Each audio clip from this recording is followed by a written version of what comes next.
मी एक शहर दाखवलं, हम्म.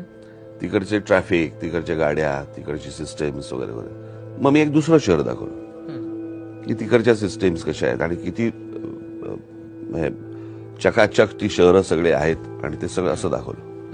मग मी सांगितलं की ह्यातलं हे पहिलं शहर आहे हिरोशिमा आणि दुसरं शहर आहे नागासाकी, जिथे अणुबॉम्ब पडले होते, बेचिराग झाले होते. बेचिराग झालेली शहरं ही तुम्हाला आज अशी दिसत आहेत. आपल्यावरती कोणताही बॉम्ब पडलेला नसताना आपली शहरं ही बेचिराग का दिसत आहेत? याचं कारण आपल्याकडे सगळं अडकलंय. राजकारण्यांना तो गंध नाही, त्यांना तो सेन्स नाही. कशा प्रकारे ऍस्थेटिकली हे उभं केलं पाहिजे माहिती नाही. 4 लोकांना जे तज्ज्ञ आहेत त्यांना विचारायचं नाही. मलाच सगळं माहितीये, या आविर्भावामध्ये जगायचं आणि काहीतरी कबुतराची खोराडी उभी करत बसायची. त्याच्यामुळे तो सेन्स, तो जो सेन्स त्यांच्याकडे आहे तो कशातनं आला, मला असं वाटतं हे तपासणं गरजेचं आहे. त्यांचे देश हे उत्तम का झाले,